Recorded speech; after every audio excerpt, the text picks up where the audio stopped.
Dave Does History. Dave Bowman with us on this edition of Bill Mick Live. Going back to take a look at other wars and how they relate to what's going on with Russia and Ukraine. Where are you taking me, Dave?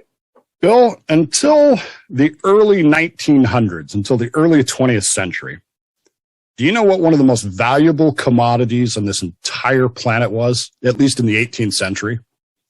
I'll cut to the chase. Outside of gold, silver, and the like? Yes. Yeah. No clue. Bird crap. You got to be kidding me. I am not only not kidding you, I'm going to tell you some things about bird crap this morning that you have never even imagined. There were As Dave enlightens us this morning on Bill Mick Live. Okay, Dave, hit me, man. Not with bird crap, though. Countries in the 1800s that literally went to war with each other. Chile invaded Bolivia at one point over bird crap, because bird crap, up until the early 1900s, was the primary source of nitrates in the entire world. Now, nitrates are important because they are fertilizer. This is what fertilizes your ground. If you go down to your local, I don't know what you have down there, Home Depot, Lowe's, whatever, and you buy a bag of fertilizer, you'll notice that it's ammonia-based. It'll probably say on there ammonia. Well, that ammonia is the nitrate. Now, those nitrates were found in bird crap. And I got to be real careful because I keep saying the other word, but it's this bird crap literally became the most important commodity in the world in the 1800s, because with the Industrial Revolution, all of a sudden nitrates became huge. I mean, it wasn't just fertilizer to feed your country, but as it turns out, nitrates are the main ingredient in explosive firepower, in weaponized explosives. So if you're going to fight a war in the modern era, you need lots and lots of nitrates. In fact, in 1856, the United States of America enacted a law. This law is actually still on our books today. It's called the Guano Islands Act. If you're out sailing around the world and you come across an island covered with bird crap, you are required. I listened to you struggle with that. I really did.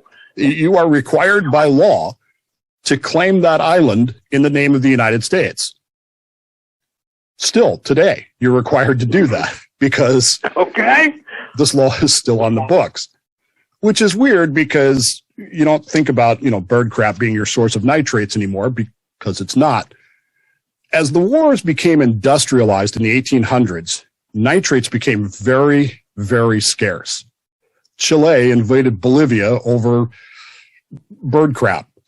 Later on, Spain will attack Peru, Chile, Ecuador, and Bolivia all over bird crap because they need the nitrates to not only feed their people, but to build weapons that they can use to attack people to get more bird crap. This actually happened. This isn't, I'm not making this up.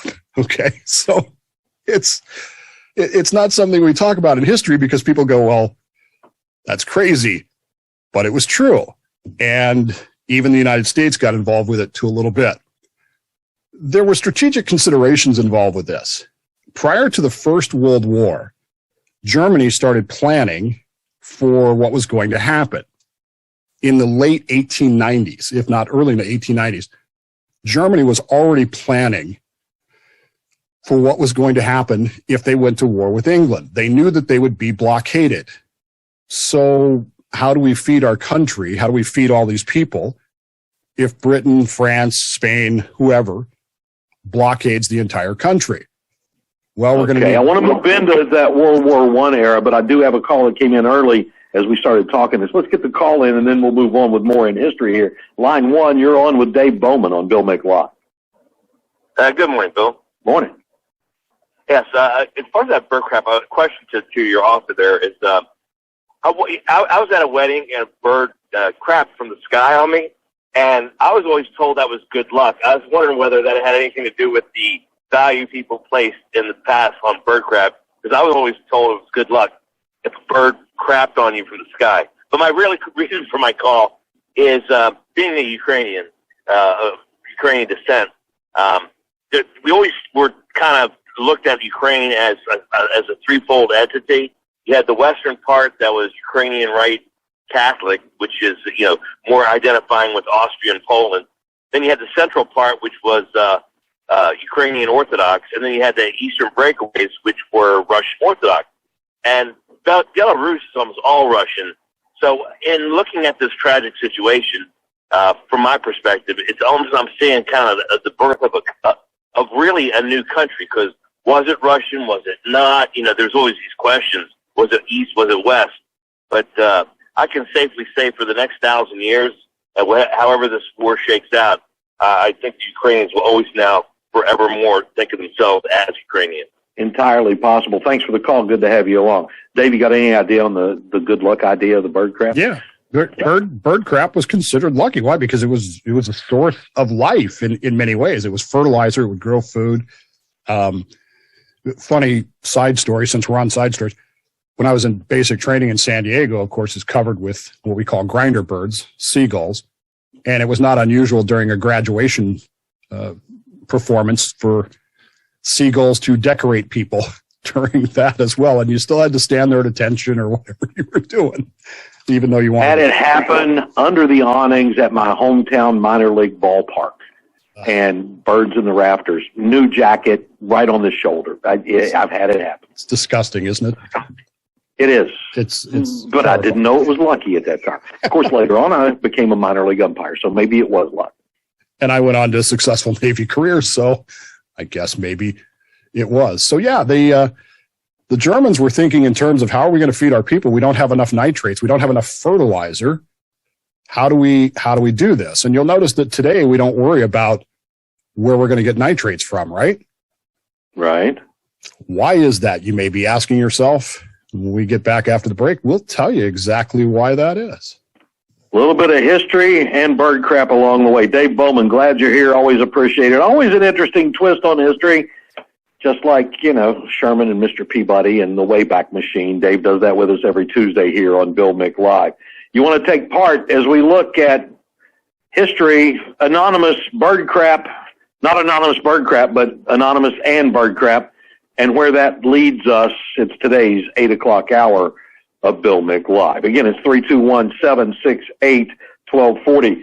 Don't forget FLJobsNow.com. That job fair is Thursday. See all the details. FLJobsNow.com. Catch Bill's Mick daily at 5:30 during Sean Hannah's. Our hour brought to you by the West Cocoa Pharmacy, 321-768-1240, as we talk espionage, wars, so far over bird crap, and what went on with Dave Bowman. Dave does history with us every Tuesday in our 8 o'clock hour. Dave, you've got us to Germany in the First World War and what they were doing to feed their country as they knew World War I was coming. Tell me where we're at. So the Germans were very concerned about this, but nobody had any idea what to do. So a guy who was born in the middle of the century, the 1800s, a guy by the name of Fritz Haber, which is a name you should remember. Fritz was a Jew. He was a German Jew, but he never considered himself Jewish. He always considered himself German first. He was one of the few German Jews that was actually allowed to attend Kaiser Wilhelm's court. He was that important to what Germany was doing. I don't have a lot of time to spend on the process, but he actually invents what is known now as the Haber-Bosch process, in which he figures out how to get nitrates, from the air, which is 71% nitrogen. He figures out a way, chemical process, to basically turn air into nitrates, which means that, hey, we can make nitrates just from the free air, and we can feed our people no matter what the British do to blockade us, right? And we don't have to handle bird poop to do it. And we don't have to go to war for bird crap anymore. Now, This is good news for most countries. Some countries, Chile, Bolivia, Peru, it's not such good news for them as their economies end up collapsing because 80% of their exports are bird crap. Well, they have to adapt like everybody else. In 1919, after the war, Fritz Haber will actually win the Nobel Prize for this Haber-Bosch process that today I take it wasn't the Peace Prize. No, it's the Science Prize. Okay, just checking. It actually today feeds nearly 8 billion people. We still use this process today to make the ammonium nitrate fertilizer that we use. But you'll notice that ammonia nitrate tends to be unstable, and on occasion it has been used maliciously and sometimes not maliciously to blow things up. This is because, again, nitrates are the primary source of explosive firepower. Fritz Haber actually goes on during the war. He is actually the German scientist who comes up with gas and the gas attacks that are so associated with World War I. So he kind of puts himself out of the running for the Peace Prize. So before the war, the overwhelming concern is food production. How are we going to produce food? How are we going to feed our nation? But as the war drags on, and remember, everyone in 1914 expected a very quick war. Everyone in World War II expected a very quick war. Everyone in the American Civil War expected a very quick war. Even, dare I say, Vladimir Putin expects a very quick war. Nobody plans for war to go on and on and on because everybody thinks that they're undefeatable and they're going to win real quick and everything will be fine. Nobody ever plans for the idea that this war is going to go on and on and on and on.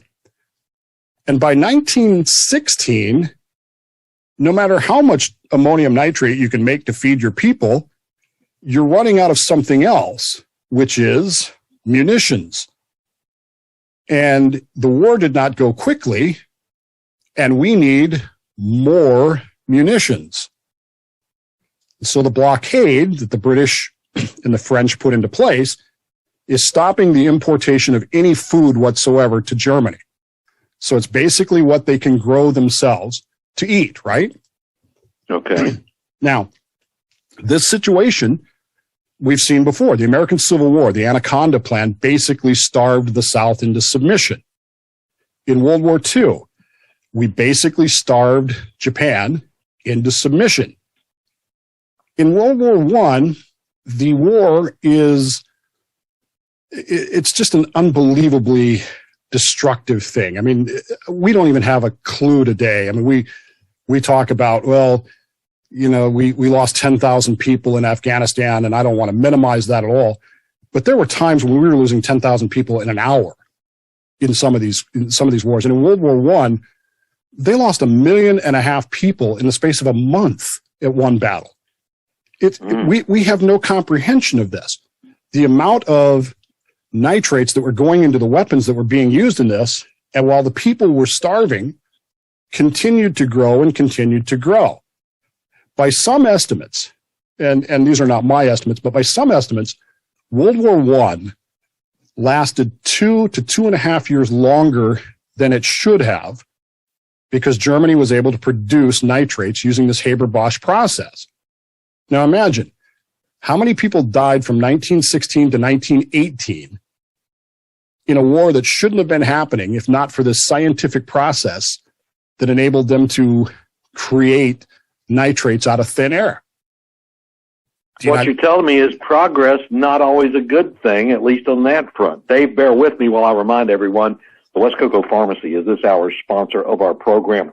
Don and Doc, their entire staff at the West Cocoa Pharmacy, committed to service, things like free delivery to most of Brevard, and doing things that you expect from a pharmacy, like actually dispensing the medication that the doctor prescribes and not playing doctor as the pharmacy.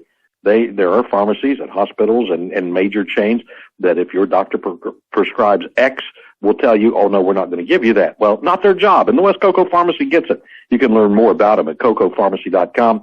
Give them a call at 321-305-6909 for the West Cocoa Pharmacy. They've got every supplement or prescription needed for COVID prevention and treatment, whatever your doctor is recommending, and 10-minute COVID testing if you still need that to get back into work or events or whatever may be going on. So thanks to the West Cocoa Pharmacy for bringing you this hour of the show. Dave Bowman's with us, and we're talking about World War I. Longer than it should have been, Dave, so progress with this technique is counterproductive in one way, I guess. Not just World War I, Bill. World War II, the same situation happens with the blockade, with no food getting into Germany, no food getting into Central Europe, and Germany is still able to create firepower, explosives from the air. It's insane. Now, this process then leads to a situation where the German government in World War I has to make the ultimate decision. And this is, you'll find this phrase a lot in history: guns or butter? Do we feed our people or do we build weapons? And if you make the wrong decision, or if you make the wrong decision, the right decision in the wrong ratio, you're going to have a problem. If your armies in the field are well supplied, but your people are starving, what's going to happen back home? But if your armies aren't, if your people are fed, but your armies aren't, what happens on the battlefield? Well, Germany has to make that decision, and they choose to keep building arms and basically try to patriotically play on their people's emotions and say, oh, you gotta sacrifice for the front. Well, that only works for so long. And eventually people start getting hungry, and hungry people tend to get mad. And when people get mad, government heads start rolling no matter what's going on the battlefield. Interesting. So you're left with Kaiser Wilhelm fleeing the country in 1918? He is going to end up abdicating, but it's the why and how that he ends up abdicating that kind of relates to what we're going to talk about with Anonymous, because this blockade that I'm talking about, the blockade that caused the necessity of the Haber-Bosch process, is effective. I mean, again, it's no different than what the Union did to the South with the Anaconda Plan, starving them out of existence. It's really no different than what we did to the Japanese during World War II with our submarine embargo or blockade, and essentially starving them out of existence. And it doesn't seem like it gets a lot of understanding, but people get upset when they don't have what they consider to be the basic necessities of life.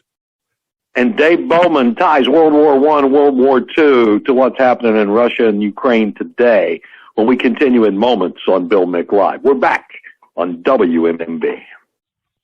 Dave does history and 3 of Bill Mick Live, tying it back to current events with Russia and what's going on in Ukraine. Dave Bowman, host of Plausibly Live, the Dave Bowman Show podcast, is with us. You'll have links to Dave, his show, and what's going on at BillMick.com and also on the WMMB Facebook page. So, Dave, we started out the hour with Anonymous and the questions I raised last week about, is playing in this internet world helping or hurting, and where do we land there?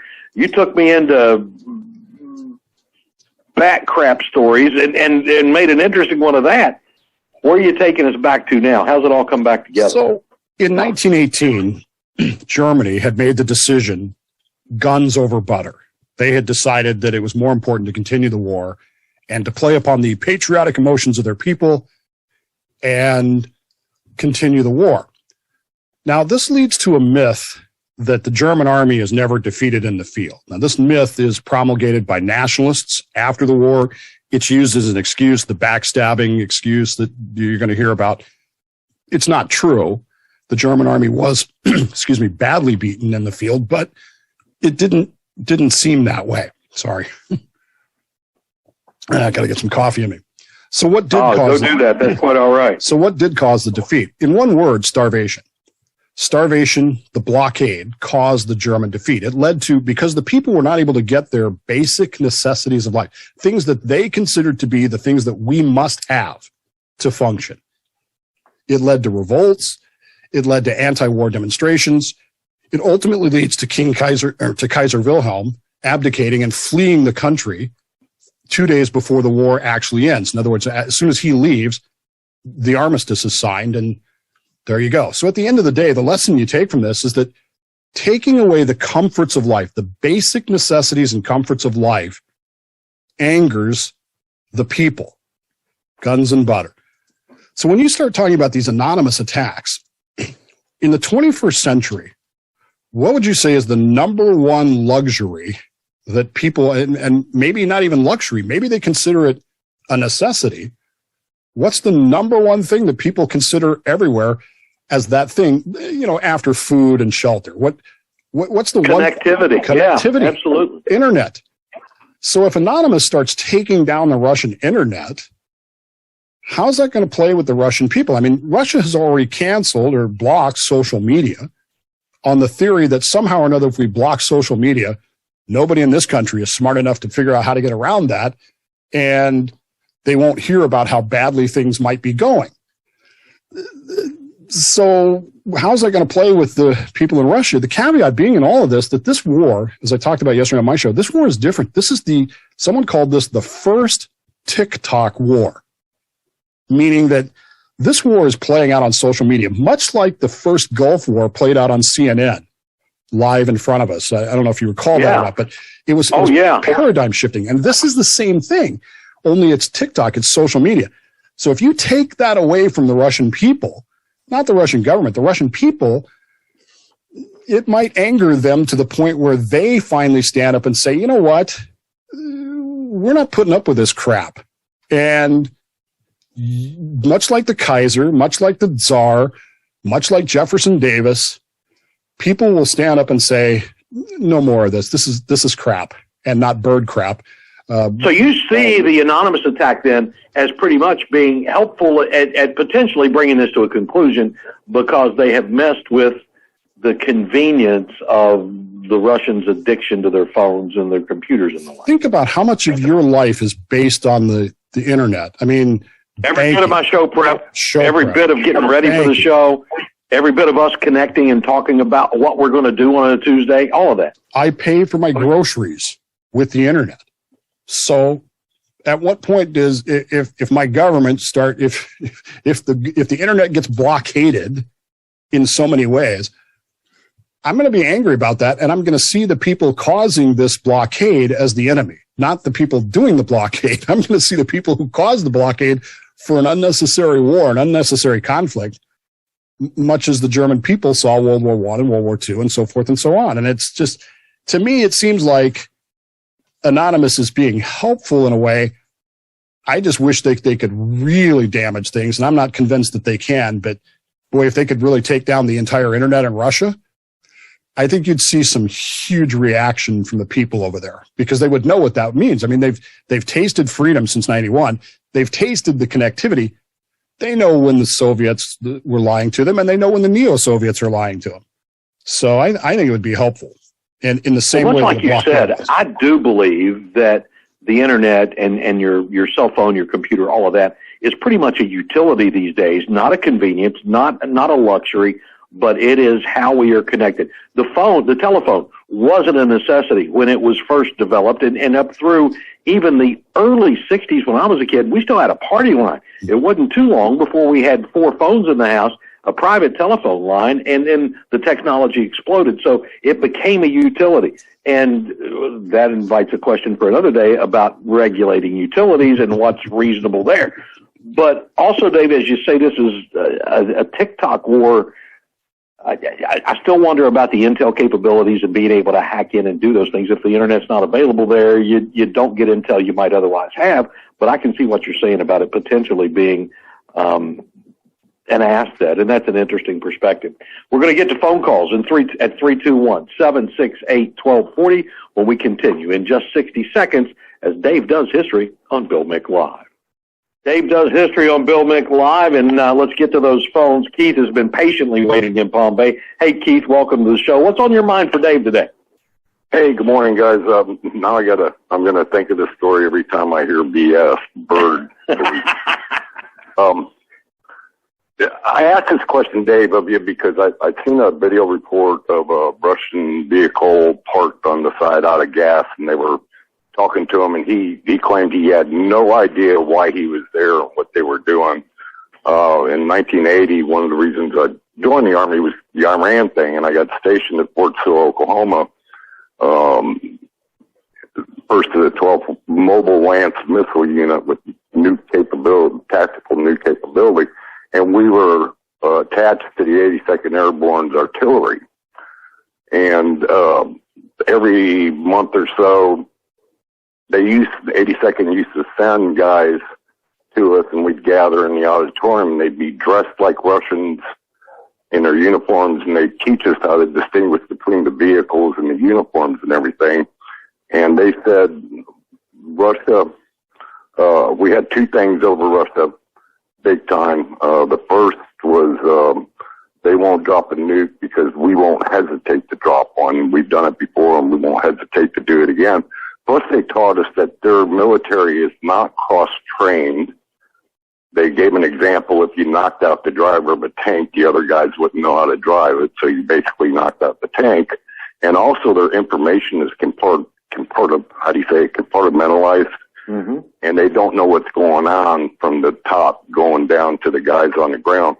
Are these things still true? Does this still hold true for us, Dave? Do you got any idea? Thanks, Keith. I appreciate it. Go ahead, Dave. A couple of things. I got out of the Navy in 1991, post-Gulf War. So even the two systems that I was trained on, the two nuclear weapon systems that I was trained on, don't even exist anymore. So take anything I say with a caveat of it's been a long time. In general, we were taught basically the same thing. The Soviets are compartmentalized. They're heavily reliant on conscripts, which means draftees, which plays into the idea that this guy is on the TikTok video saying he doesn't even know why he's there.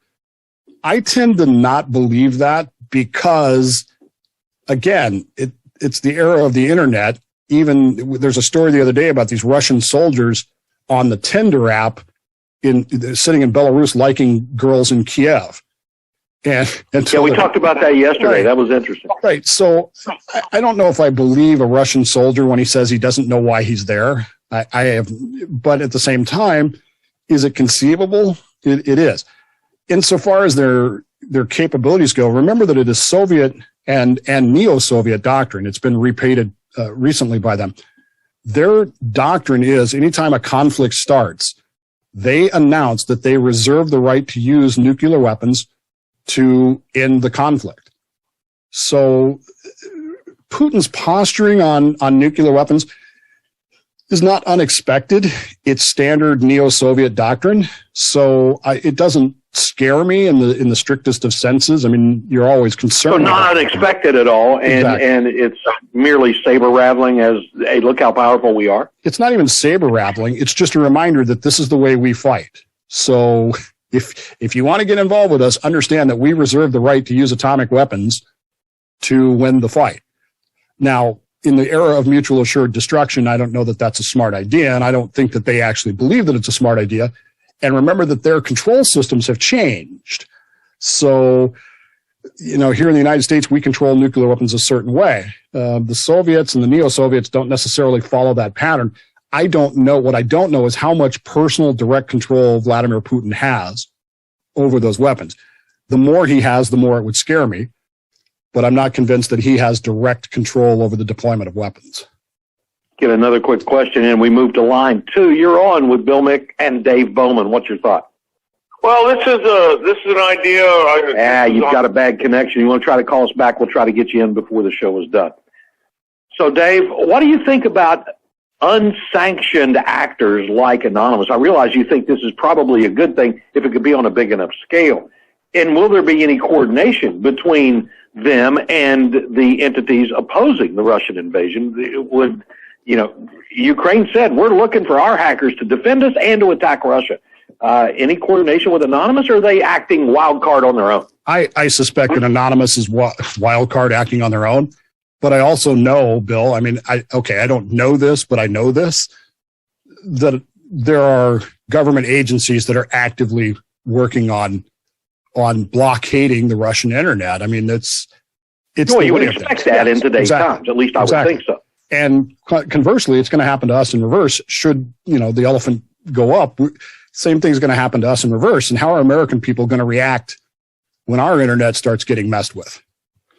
Yeah, that's true. A minute and a half left. We go to line 1. You're on with Dave Bowman. Good morning. This. It's still a bad connection. Line 2. You're on Bill Mick Live. What are you thinking today? Dave Bowman. And we must have lost something with the phones. I'm not hearing that at all. So we're going to leave it there. Dave Bowman, we've got about a minute now. Tell me your concluding thoughts as we take a look here.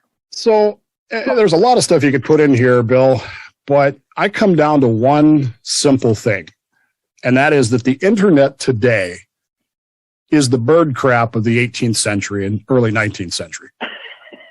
I think there's a lot of crap on it. Does that count? It does count, but imagine a world now today. Imagine how people would react today if the internet were blockaded and it was taken away from them. They would be mad. And people being mad is bad for leaders. It always has been, and it always will be throughout history. It doesn't matter if you're talking about Louis XIV or Tsar Nicholas II. I mean, it could end badly over the internet, which really does make this the first TikTok war over modern bird crap. Isn't that something? Dave does history with us every Tuesday at 8 o'clock.